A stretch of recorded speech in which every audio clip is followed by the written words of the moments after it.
Je vais vous raconter aujourd'hui l'histoire de l'été où je suis devenue superficielle. J'ai vraiment passé un été nul à chier et je vais pas vous raconter ça parce que vous n'avez pas que ça à faire, mais j'ai appris des choses et je vais vous les partager aujourd'hui. Et aussi, bonne rentrée, bon début du mois de septembre, j'adore ce mois, c'est le mois de mon anniversaire et l'automne arrive.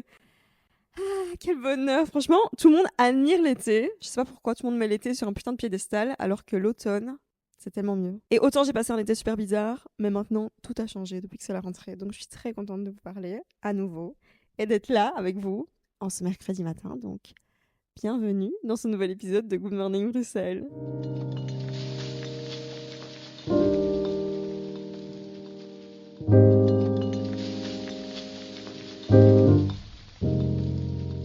Ce qui s'est passé un peu dernièrement, c'est que j'ai voulu miser tout sur mon physique et plus rien sur autre chose. Genre je me disais vraiment, putain j'en ai marre d'être juste la meuf qui est que dans le mental, que dans la réflexion, le bien-être, etc. Et j'ai voulu juste être, le temps d'un été, une bonne meuf. Honnêtement, je pense que c'était un peu un gros fuck à tous les mecs pervers que j'ai croisés tout au long de ma vie ou les profs qui m'ont traumatisée par rapport à mon corps quand j'étais petite. Parce que avant cet été, avant ce summer break, quand je dis summer break, on pourrait vraiment croire que j'étais en train de danser sur une plage à Copacabana, alors que pas du tout. J'étais chez moi en train de pleurer en sad girl summer. Mais avant ce moment-là, j'étais tout l'inverse. C'est pour vous expliquer un peu le changement de face que j'ai eu parce que je suis passée de je veux pas montrer mon corps, je suis invisible quand je suis dans la rue, je mets une casquette, je veux que personne me voie. Et tout ça, à un moment, m'a posé problème parce que j'en avais marre de me cacher et c'est pas du tout non plus sain d'être comme ça. Ça, j'en parle dans l'épisode Je retourne voir une psy, si vous voulez aller l'écouter. À complètement l'inverse. C'est-à-dire que je me suis dit, bon, ok, maintenant c'est fini les études. D'ailleurs, ça, pire idée du monde de me dire ça, je vous expliquerai après. Maintenant, c'est bon, je veux être riche et célèbre. Qu'est-ce que je peux faire pour l'être? Et je me suis dit, ben, je dois être mince, belle, je dois être bonne. Honnêtement, pour percer, on va dire les termes, c'est ce que je me suis dit. Et du coup, début de l'été, je me suis mise dans ce mood-là. J'ai commencé à fumer des cigarettes exprès pour pas manger et maigrir.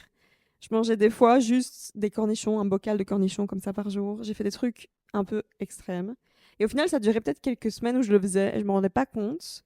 Mais petit à petit, j'ai perdu toute ma confiance en moi parce que un jour, je me suis regardée vraiment dans le miroir et mon image dans ce miroir reflétait quelque chose que j'espérais depuis longtemps parce que j'étais mince, j'étais arrivée plus ou moins à mon idéal de moi-même et pourtant c'était un enfer à l'intérieur.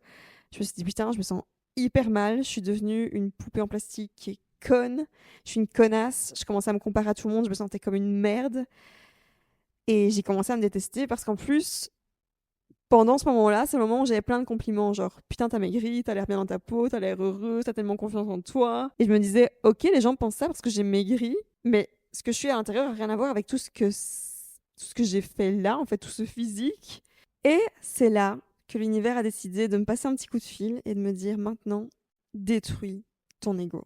Je vous ai déjà expliqué, j'ai souvent des phrases comme ça qui m'arrivent à des moments de ma vie. Ça a pu être dans le passé, soit humble, fais un podcast, arrête de boire, peu importe ce que c'est. Quand une nouvelle phrase arrive, je le fais parce que je sais que c'est ce que je dois faire. Donc, dans tout cet épisode, je vais vous expliquer comment faire pour détruire son ego parce que tous les égos du monde sont des connards. Le premier connard connu sur Terre qui vivait dans son ego et qui s'est suicidé pour ça, c'est un grec qui s'appelle Narcisse. C'était un mec vraiment trop beau qui se baladait comme ça en Grèce, il marchait et toutes les filles étaient amoureuses de lui. Tous les garçons aussi étaient amoureux de lui. Et lui, il s'en foutait complet. Il en avait rien à foutre de personne. Il voulait rester tout seul. Il disait je suis une âme solitaire, laissez-moi tranquille. Et il avançait, il se baladait tout le temps comme ça. Et un jour, en se baladant, il est tombé sur un ruisseau. Et dans ce ruisseau, il s'est penché. Et pour la première fois de sa vie, parce qu'avant il n'y avait pas de miroir à l'époque, il a vu son reflet. Donc dans ce ruisseau, il a vu à quoi il ressemblait. Et là, il est tombé amoureux de lui. Il n'est pas tombé amoureux de lui, mais il est tombé amoureux de son image dans l'eau. Et en fait, ça a commencé à le rendre fou, parce qu'il s'est rendu compte que c'est un amour impossible, parce que dès qu'il essayait de toucher cette image, elle disparaissait, parce que dès qu'il touchait l'eau, ben, ça disparaissait. Et là, il est devenu carrément fou. Il s'est dit, ok, c'est un amour impossible, et il s'est suicidé. Du coup, là où je veux en venir, je vais faire un comparatif avec ma vie, avec la vie de Narcisse et la mienne, comme ça on arrive à se mettre dedans et mieux visualiser. C'est que de un, ce rejet de l'amour de base des autres, il est mauvais depuis le début. Quand Narcisse il se balade et qu'il dit j'en ai rien à foutre de personne. Exemple concret, j'avais 7 ans, j'étais en première primaire, et à l'école, il y avait des trucs trop mignons. À la Saint-Valentin, on pouvait s'échanger des lettres d'amour, et j'avais reçu une carte d'un garçon de ma classe qui me dévoilait son amour. Et ma mère m'a expliqué que je suis rentrée chez moi, et j'ai jeté la carte par terre. J'étais en mode, Berk, oh mon Dieu, c'est trop un bidon, comment il peut faire une carte de Saint-Valentin, c'est trop gênant, comment il peut m'aimer. Et genre, ça me dégoûtait. Et ça, c'est le premier exemple de ma vie que je peux vous citer. Mais je peux vous dire qu'il y en a eu plein d'exemples comme ça, parce que dès qu'un mec me donnait un peu d'attention ou un peu d'amour, j'étais en mode putain, c'est vraiment un gros loser.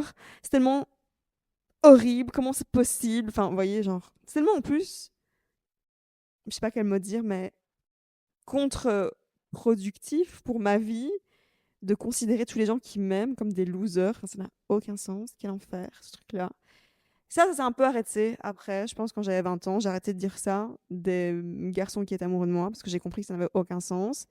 Mais par contre, je suis passée du côté où je suis tombée amoureuse de mon image et de mon reflet parce que j'étais contre déjà tout amour dans ma vie. Encore là, il y a vraiment 3 mois, je disais je veux juste un mec comme ça. J'ai trop de trucs à faire, j'ai ma carrière avant tout. Ça va me déstabiliser, ça va me déconcentrer s'il y a de l'amour. Enfin, c'était que ça. Et je le dis honnêtement. Et tout ça, je me suis rendu compte aujourd'hui que c'était que de l'ego et je m'en rendais pas du tout compte. C'était inconscient. Et je vais devoir vous avouer aussi que tout mon podcast, pas tout, parce qu'il y a quand même des trucs intéressants, mais beaucoup de trucs que je vous ai racontés depuis le début, c'était beaucoup d'ego. Et franchement, c'est le cas pour la plupart des gens sur Terre. En fait, on a tous un peu confondu ce que c'est tomber amoureux de nous, enfin, s'aimer soi-même et aimer l'image de nous-mêmes. Le but aujourd'hui, c'est de décortiquer tout ce qu'est l'ego pour comprendre ce que c'est, parce que la plupart de nous vivons inconsciemment dedans. Quand je vous dis mon podcast, j'étais sûre de pas être dans mon ego. J'ai même jamais pensé à ça avant aujourd'hui, avant de tomber dans un putain de ruisseau. Là, pour me rendre compte, je suis tombée dans un ruisseau il y a 1 mois. Ma tête était sous l'eau, j'ai dû m'en sortir et tout, c'était un bordel. Ça fait partie d'un des événements de cet été qui m'a fait réagir et comprendre tout ça. Mais je pense que je devais faire face à moi-même aussi, à toutes mes angoisses, avant de pouvoir en arriver à cette étape du jour et de me dire, ok, là actuellement il y a un problème. La plupart des gens sont tous amoureux de leur ego à eux et aussi de l'ego des autres. Ego égale image. Pour moi, c'est pareil. En fait, ce qui se passe, c'est qu'on est tous depuis notre naissance à la recherche de notre identité, à la recherche de ce qu'on veut faire de notre vie. Je connais pas un seul humain sur Terre qui s'est pas un jour posé la question, qu'est-ce que je veux faire de ma vie? C'est quoi mon but? C'est quoi mes passions? C'est quoi mon identité? À quoi je ressemble? Qu'est-ce que je veux faire? Qu'est-ce que je vais faire? Bref, toutes ces questions-là, en fait, nous détruisent depuis le début parce qu'on confond ce qu'on est nous-mêmes avec l'idée de nous-mêmes, ce qui s'appelle l'ego. Exemple concret, un petit garçon reçoit un vélo. C'est le premier truc qu'il adore dans la vie. Il adore le vélo. Du coup, il va commencer à construire son identité autour de ce qu'il possède, c'est-à-dire ce vélo, et se dire, ok, moi, je suis un mec qui aime trop le vélo. Et forcément, il va commencer à se comparer aux autres garçons de sa classe ou de ses copains dans la rue, j'en sais rien, en se disant, moi, j'aime le vélo. Et lui, il a pas de vélo. Peut-être que lui, il a un piano. Peut-être que lui, il se dit, moi, j'aime le piano. Et lui, il a pas de piano. Vous voyez ce que je veux dire? Tous ces trucs-là, on se les dit tous, sans faire exprès depuis le début, parce qu'on pense que c'est ça qui crée ce qu'on est. Et du coup, on se compare sans arrêt. Exemple à l'âge adulte. On va prendre aussi l'exemple d'une voiture. Je vais vous prendre mon exemple. Niveau voiture, je prends un exemple un peu choquant comme ça pour que ça soit choquant. Mais mon rêve de voiture, ça a toujours été d'avoir une Lamborghini violette. Ok, voilà. Je construisais inconsciemment mon identité là-dessus, comme sur tous les objets que je possède et comme sur tous les trucs extérieurs à moi. Mais imaginons maintenant que j'accomplis ce rêve, je suis toute seule dans ma Lamborghini violette. Ok, je suis une meuf trop stylée, je suis trop contente, j'ai nourri mon ego. Mais, en fait, le lendemain, tous les mecs et toutes les filles sur Terre ont une Lamborghini violette. Voilà, je serais dégoûtée, je serais en mode putain.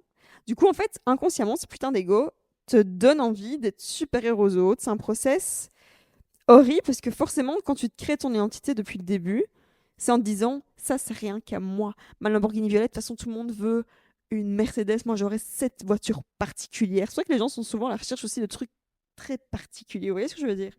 On mise tout sur quelque chose qui n'est pas nous et sur ce qu'on possède. Et c'est pour ça qu'on peut devenir fou, comme Narcisse qui s'est suicidé carrément, Parce qu'en fait, tous ces trucs-là, on peut pas les toucher, c'est pas nous, c'est que l'image de nous. Et quand je parle d'image, et quand on parle de reflet, on pense forcément à notre reflet sur les réseaux sociaux, à se dire qu'on a tous un profil Instagram, un profil quoi que ce soit. Mais c'est pas que ça, c'est pas que l'image sur les réseaux, c'est déjà un gros truc, mais c'est aussi tout le reste, notre métier, le verre qui est à côté de moi dans lequel il y a mon matcha, le disque qui est en face de moi parce que c'est mon vinyle que j'ai acheté parce que moi seulement j'adore Taylor Swift. Vous voyez ce que je veux dire? Genre, c'est des trucs où je me dis, c'est que de la comparaison constamment et c'est ça qui te rend fou dans la vie parce que c'est pas ce qu'on est. Et je vous explique après ce qu'on est vraiment. C'est un truc que j'avais jamais compris avant. Et en fait, j'ai compris là cet été parce que le travail de recherche d'identité, je l'ai fait et je suis arrivée à un point où je me disais, ok, j'ai trouvé mon identité. C'est-à-dire que j'étais dans un appart dont j'ai rêvé. Ce nouvel appart, vraiment, c'est le genre d'appart que je regardais il y a 4 ans quand j'étais chez ma mère sur ImoWeb. Je me disais, mais c'est jamais de la vie. Enfin, si, j'y croyais, mais c'était pour moi le moment où j'allais être en euphorie. Pareil pour ma carrière, mon podcast, le fait de plus avoir peur de parler devant une caméra, le fait d'avoir une marque, tous des trucs comme ça, c'est des trucs que je me disais, putain, quand j'aurai tout en main, c'était mes rêves, quoi, je les avais. Et pourtant, ça changeait rien. Genre, je me suis réveillée, j'étais en mode encore pire, j'étais vraiment triste en fait. Parce que j'ai compris que ça changeait rien. Et j'ai pensé à Jim Carrey qui disait, j'aimerais bien que tout le monde ait des millions de dollars et la carrière de ses rêves pour comprendre que ça change rien. Et là, en fait, j'ai capté que je mettais mon bonheur, je mettais le pouvoir sur tous les trucs qui étaient extérieurs à moi, comme ma carrière, mon, mon appartement, mon lieu de vie, etc. Et c'est pour ça que je vous dis, dans mon podcast, j'en ai beaucoup parlé parce que j'étais la première à dire quand j'habiterai à Bruxelles, quand j'aurai ça, même si je le disais, je comprenais, je pense un peu, mais je le disais quand même. Et c'est ce que j'ai fait. Et là, en fait, j'ai compris cet amour impossible et que cet ego n'allait jamais me rendre heureuse parce que je me sentais vraiment comme une merde. Et c'est ce que l'ego nous fait nous ressentir à tous. Il va toujours te dire, je suis pas où je dois être, je suis pas assez bien, je peux faire mieux. Et on est tout le temps, du coup, dans une dualité de je m'aime à la folie un jour et je me déteste à fond le lendemain parce qu'on place notre valeur et notre estime, enfin pas notre estime, mais notre identité et ce qu'on est sur des éléments extérieurs à nous. Et par exemple, par rapport à l'amour, j'étais la première à le faire parce que j'ai toujours pensé que je serais capable de vivre une relation vraiment amoureuse le jour où j'aurais une carrière accomplie. Je l'ai toujours dit. Une carrière accomplie ou un physique dans lequel je me sentais bien, ou un nombre d'abonnés sur Instagram. Ça a été plein de trucs auxquels je me suis comparée cet été. Et je me disais, ok, quand j'aurai 100 000 abonnés, quand j'aurai le physique de mes rêves, quand j'aurai ma carrière qui sera au summum, là, tout le monde sera amoureux de moi et ça sera facile et c'est bon, je pourrai être amoureuse. Et là, maintenant, c'est fou parce que c'est complètement l'opposé.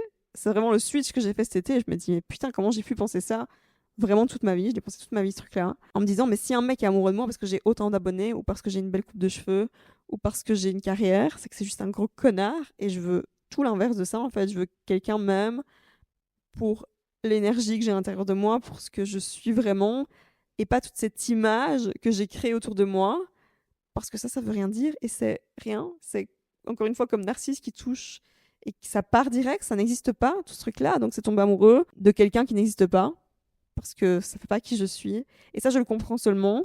Et en fait, ce qu'on est vraiment, c'est l'essence de l'univers. C'est-à-dire, on est tout ce qui est à l'intérieur de nous. Par exemple, Jésus appelle ça le royaume des cieux. On peut appeler ça la dimension de l'univers.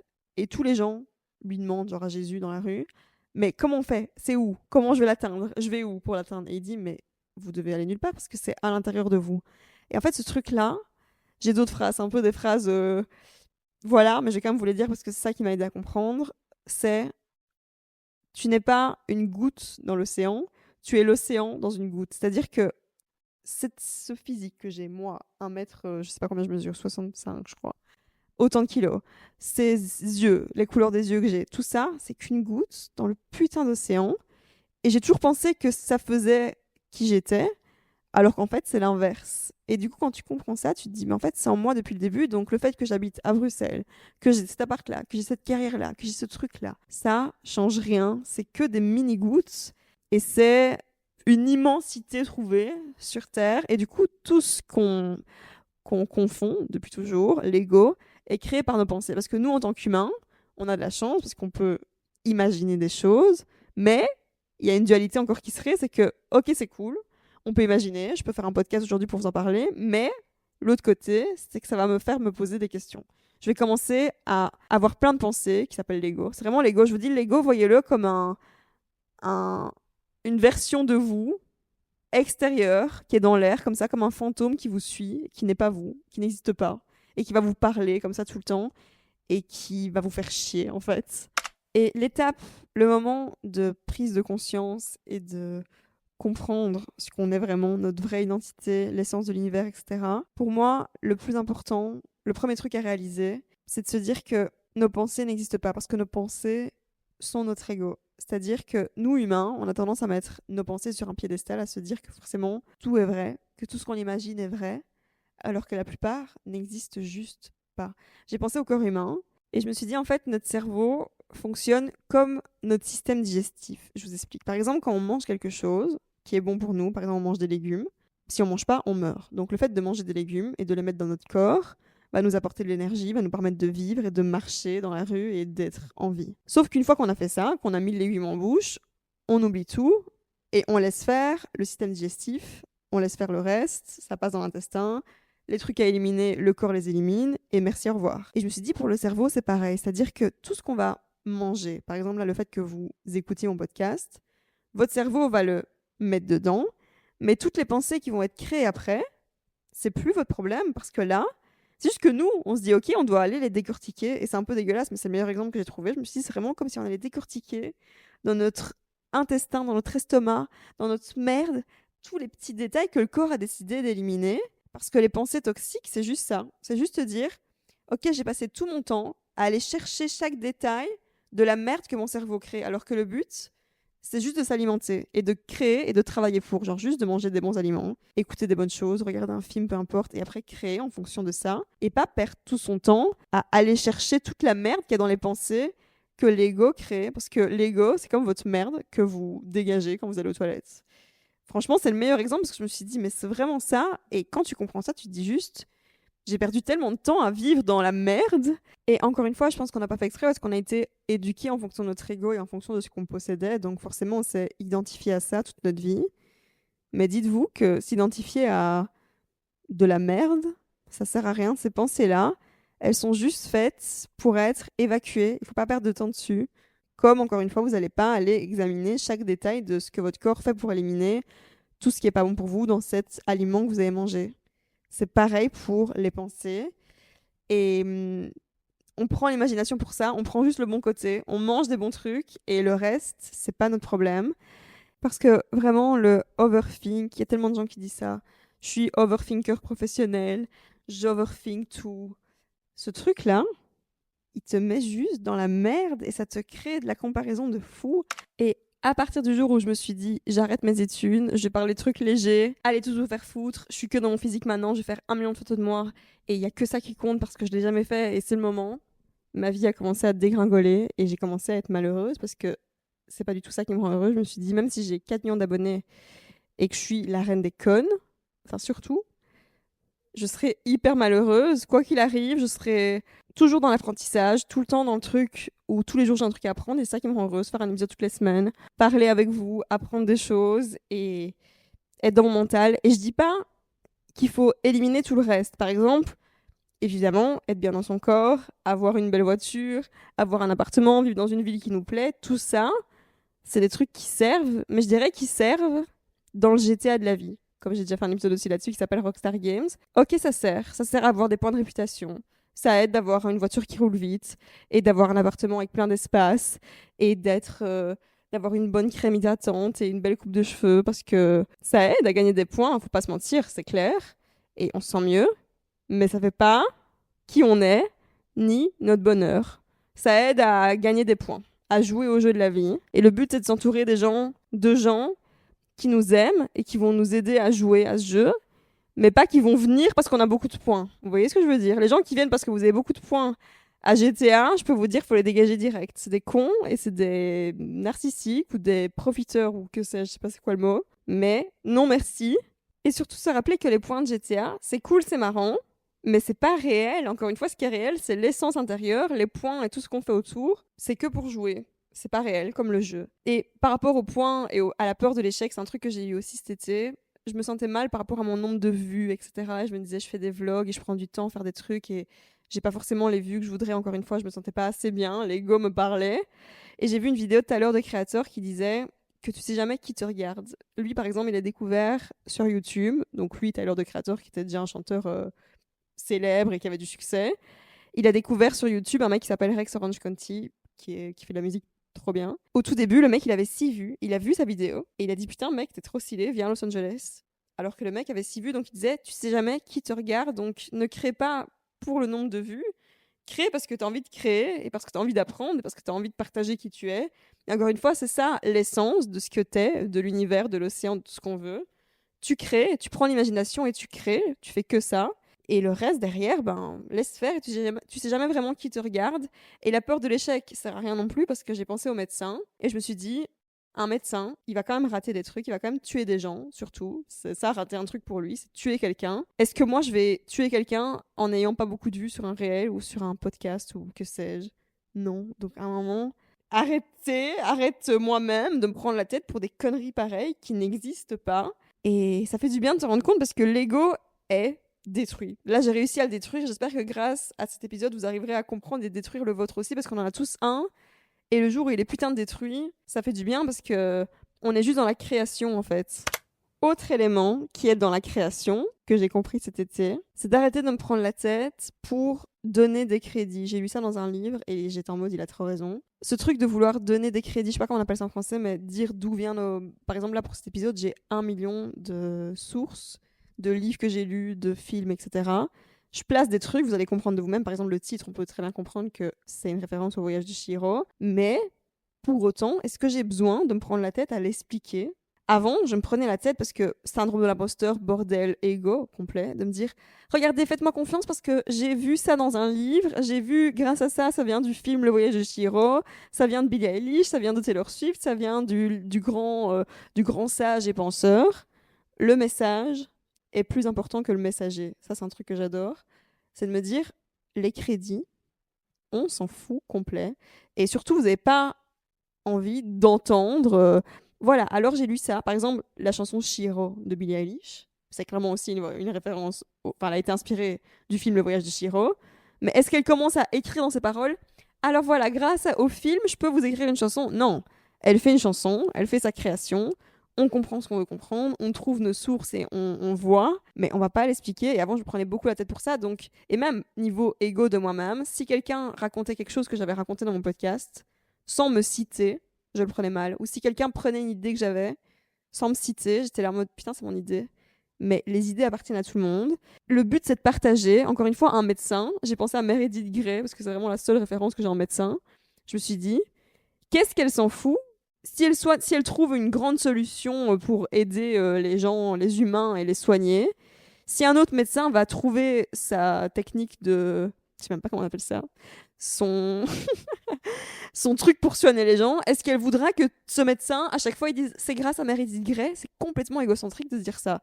Meredith Grey, elle a déjà le Grey Hospital, le Grey Mémorial, le Grey Labo, elle a déjà tout ce qu'il faut, elle a déjà la reconnaissance qu'il lui faut au niveau égocentrique. Le reste, elle crée, elle aide le monde, elle partage son savoir.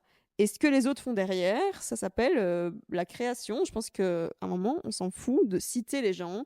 On a tous besoin d'inspiration pour créer, c'est logique. Sans ça, on ne pourrait rien faire. Encore une fois, l'inspiration, c'est l'essence de l'univers. Il y a 1 milliard de trucs dedans. Est-ce qu'on doit les citer, les raconter forcément? Non. Ça se comprendra si ça a du sens chez les autres. Work, work, work, work, work. Devinez qui m'a appris ça. Je vous laisse deviner. J'ai compris que le travail, c'était la chose la plus importante de la vie. Et j'avais oublié. Parce que pour moi, le travail, ça a toujours été un truc chiant. Quand je pense à travail égale chiant. Alors que non. C'est trop bien. Tout est un travail. Et tant que t'es dans l'ego, tu penses pas comme ça. Parce que, par exemple, pour la chanson, à cause de mon ego, je me suis limitée dans la chanson. Et j'ai même dit ici dans mon podcast, j'arrête la musique, j'arrête de chanter. C'est pas mon truc vraiment. Moi, j'aime bien chanter en même temps que les autres. C'est pas vrai. Ça a toujours été mon rêve. Et mon ego m'a dit, mais putain, ton rêve, tu chantes dans un restaurant, t'es qu'une merde. Et du coup, j'ai écouté mon ego et je me suis dit, bah ok, c'est peut-être pas ça. Alors que maintenant, je comprends encore une fois que mon essence ne se limite pas à mes bijoux, mon podcast ou bref, tous mes trucs.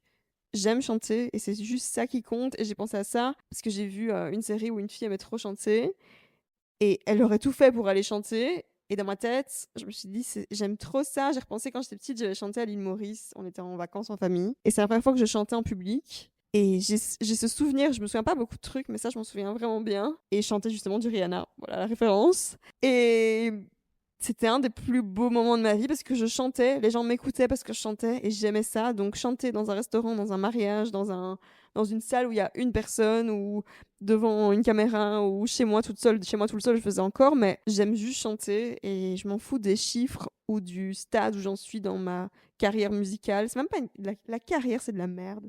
J'aime juste chanter, j'aime juste faire ça, j'aime 1 million de trucs. Il n'y a pas de goal derrière, vous voyez. Et comme je disais par rapport au travail, ben tout est un travail. Par exemple, si on me demande de chanter quelque part, avant je me disais putain ça me prend la tête parce que je veux que ça reste une passion et tout. Non, c'est du travail de chanter. Oui, je dois apprendre, je dois apprendre les paroles, je dois faire ça. C'est du travail d'être bien dans ma peau, c'est du travail de faire un épisode aujourd'hui. Tout est du travail, mais quand on le prend du bon côté, c'est cool parce que quand tu travailles pas et quand tu te mets dans la phase summer break, je dis ça encore une fois, mais on pense à rien, on oublie tout. Putain, l'ego il vient te chercher. Et là, ça fait du mal. Par rapport à l'ego qui vient te chercher, j'ai pensé aussi au diable. En fait, je me suis posé la question de comment c'était possible de passer de je suis authentique, j'ai arrêté de boire pendant 1 an, arrêté de fumer aussi pendant 1 an, je suis pas du tout superficielle, je suis moi-même, je montre qui je suis, même les mauvais côtés, je suis honnête, je dis tout. À complètement l'inverse, le temps d'une semaine, vraiment, j'avais pas prévu ça. Et j'ai switché, j'ai recommencé à boire, fumer, je suis devenue superficielle, super conne, enfin, qu'est-ce qui m'a pris? Et en fait, je me suis dit, le diable est venu me chercher. Et j'ai pensé à la phrase de Denzel Washington, c'est ce qu'il a dit à Will Smith quand il a mis la baffe aux Oscars. Fais attention, sois prudent, parce que quand tu fais les choses bien, c'est là que le diable vient te chercher. Et ça, c'est vrai, parce que quand tu fais les choses mal, quand t'es déjà dans les vices, dans les addictions, le diable, il est content, il dit rien. Il est en mode tranquille, le mec, il est de mon camp, il est dans mon camp, il fait les choses mal, on va le laisser tranquille. Par contre, quand tu fais les choses bien depuis 1 an et que tu travailles pour et que t'es sur le bon chemin, sur la bonne voie, je l'étais, le diable est venu me chercher, il est venu me prendre et il m'a rappelé qu'il était là. Mais merci, le diable, parce que grâce à lui, j'ai vu que je voulais pas ça dans ma vie. Et franchement, j'ai compris là, cet été, que ego slash diable slash image, tout ce que vous voulez, tout ce truc-là, tout ce côté-là. Encore une fois, dualité de la vie, je pense que c'est important de le voir. Si je l'avais jamais vu, ce côté que j'aime pas chez moi, je l'aurais jamais compris. J'ai une phrase aussi que j'aime bien, c'est si tout était bleu, il y aurait pas de bleu. C'est-à-dire que si tu vois pas les mauvais côtés de la vie, bah tu comprends rien. Là, j'ai vu et surtout j'ai compris que c'est pas ce que je voulais être parce que j'ai essayé d'être parfaite le temps d'un été. J'ai vraiment essayé, c'était inconscient mais c'est ce que j'ai fait. J'ai voulu remplir toutes les cases, mentale, physique, pas dire le mot de travers, dire ce qu'il faut. J'ai eu une histoire aussi avec un garçon, ça m'a fait hyper mal au cœur parce que genre je pense que j'ai pas été parfaite à son goût et du coup ben c'est voilà, j'ai pas compris ce qui s'est passé mais genre j'ai plus de nouvelles du jour au lendemain. Et du coup, je me suis dit, mais j'aurais peut-être dû être plus parfaite encore. Mais je serai jamais parfaite. Je serai jamais ça. Je serai toujours moi-même. Je serai toujours plus que ça. Et je serai pas ce côté superficiel, parfait, tout ce qu'on veut, aux yeux des autres, aux yeux de moi-même, aux yeux de l'image. J'en sais rien, mais voilà. Et peu importe où tu vas, à tout moment, le diable peut revenir te chercher. Donc faites attention, soyez prudents. Et aussi un truc par rapport aux addictions que j'ai compris. D'ailleurs, l'épisode sur l'alcool, mon arrêt d'alcool, etc., sort la semaine prochaine. Je suis trop contente. C'est que tu peux conduire aussi loin que tu veux. L'addiction sera toujours à la même distance. J'adore cette phrase parce que là, je l'ai vue. J'ai fait, mais 1 an. Je pensais être très bien dans ma tête. Je pensais avoir fait le chemin. Mais quand tu as des addictions, la pompe totale, elle sera toujours au même endroit, hein. Tu peux être à Los Angeles, tu peux avoir 40 millions sur ton compte et avoir une énorme Lamborghini violette. La pompe totale, elle sera toujours sur l'autoroute et tu peux vite aller chercher un paquet de cigarettes. Donc, faut juste rester dans le côté, je pense, choisir son camp. Et c'est ce que j'ai fait, j'ai choisi mon camp, en tout cas là maintenant. Et je suis contente de l'avoir choisi parce qu'on a compris c'était lequel. Et je suis contente d'avoir vu aussi ce que je voulais pas.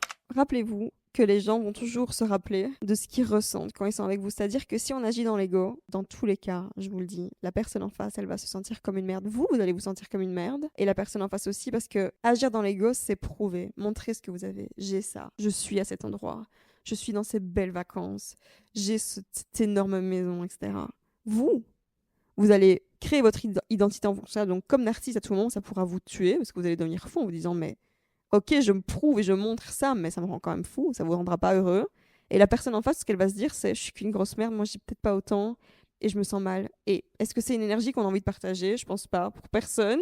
Et je pense qu'actuellement, c'est chaud parce que tout le monde a un ego qui est créé sur Instagram et créé sur nos plateformes et tout ce qu'on partage, que tout ça, c'est pas réel, on peut pas le toucher. Et je me suis posé aussi vos questions parce que c'est ce que je fais. Moi, je passe du temps à faire des vidéos, me montrer et créer sur Internet et de me dire que je crée une image aussi qui n'était pas moi. Et après, j'ai réfléchi, je me suis dit, en fait, c'est rassurant parce que du coup, tout ce qu'on pourra me reprocher là-dessus, je le prendrai jamais personnellement parce que c'est pas moi.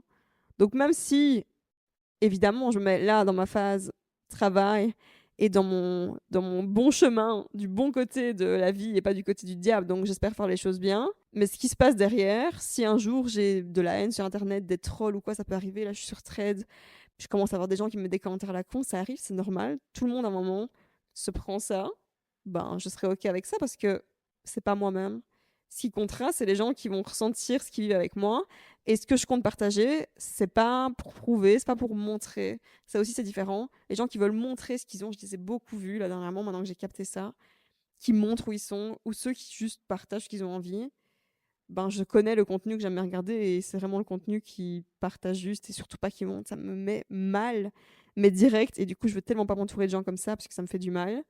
Je me rends compte aussi que tu peux être à la phase que tu veux de ta vie. Si je fais un rewind et que je reviens là où j'étais en mai 2024, où j'étais clairement dans ma phase de vie où j'étais sur le bon chemin, je pouvais être le plus bel océan, le plus fascinant, le plus merveilleux du monde et là où j'en étais, que les gens vont quand même continuer à te traiter mal. Je me dis, tu peux être vraiment le plus bel océan du monde, que les gens vont continuer à acheter des déchets dedans et ça ne changera jamais parce que c'est ce qu'on fait avec la Terre. La Terre est magnifique, l'océan est merveilleux et tout est magnifique et pourtant les gens ne s'empêchent pas de maltraiter, ils s'en foutent de tout ça. Donc, faut rien prendre personnellement. Même quand tu fais les choses bien, ben, les gens vont continuer à te troller, à te maltraiter, à te jeter des merdes. Mais ça ne doit pas t'empêcher d'être un océan. Parce que le succès multiplie automatiquement ce que t'es. J'ai beaucoup de gens aussi qui m'ont dit ça cet été, parce qu'ils écoutaient mon podcast, ils me disaient, mais tu veux trop être une star? Tu sais que si tu veux être une star, ce serait une grosse connasse. Et j'étais là, mais non, je serais pas une grosse connasse, c'est pas ce que je veux être. En fait, j'ai compris que souvent, les gens qui veulent être une star vivent dans leur ego parce qu'ils veulent accomplir, accomplir, accomplir. Et t'as aussi, c'est un truc hyper primaire de se dire, je veux ce truc-là, ce truc-là, ce truc-là. C'est tellement primaire. Et du coup, ceux qui arrivent des fois à une grande échelle de star attitude sont des gros connards parce que de base, t'es un gros connard dans leur ego. Mais, vu que le succès multiplie qui tu es. Si tu es un gros connard avant d'être une star, tu seras un gros connard fois 1000. Donc c'est pour ça que beaucoup de gens disent, les gens qui sont connus ou quoi, sont des gros connards. Mais si tu es quelqu'un de bien avant d'être connu, tu seras quelqu'un de bien encore plus. Parce que, en fait, ce qui se passe, c'est que si tu es un connard avant d'être connu, tu n'auras plus besoin d'être gentil. Parce que c'est bon, tu seras content. Mais si tu es gentil et t'es pas cruel, le succès va te le rendre 10 fois plus parce que tu seras en mode, tu auras plus de chances de l'être après, tu voudras partager ça et c'est ce que je compte faire. Là, je suis contente d'avoir compris ça avant d'avoir du succès parce qu'au moins, je connais le côté de la vie que je veux et je pense qu'on arrive à la fin de cet épisode. Et je vais vous raconter une petite histoire pour terminer cet épisode. C'est l'histoire du petit poisson qui va voir un poisson plus vieux que lui et qui lui dit, Monsieur, je cherche un endroit et l'endroit s'appelle l'océan. Et le poisson, plus âgé, lui dit, mais l'océan, t'es déjà dedans, t'es en train de nager dedans. Et lui, il dit, mais non, ça, c'est que de l'eau. Moi, ce que je veux, c'est l'océan. J'aime trop cette histoire et je voulais absolument terminer là-dessus. Donc, ça y est, on est à la fin de notre épisode. Je l'ai appelé le voyage de Lucia parce que je voulais pas l'appeler le voyage de Lucia. Parce que Lucia, c'est la goutte d'eau et Lucia, c'est l'océan tout entier. Vous voyez ce que je veux dire? Donc là, j'espère qu'on a réussi à détruire notre ego tous ensemble, qui ne prendra plus jamais de pouvoir sur nous. Et je suis trop contente de vous avoir retrouvé, d'avoir fait cet épisode aujourd'hui. On se retrouve mercredi prochain. N'hésitez pas à partager. Là, pour la rentrée, ça me ferait hyper plaisir. À me taguer, à mettre des étoiles, à aller voir mon site. Toutes mes infos sont en description ici sur Spotify et sur Apple, partout. Je vous aime. Merci d'être resté avec moi jusqu'ici. Et on se dit à mercredi prochain pour un prochain épisode.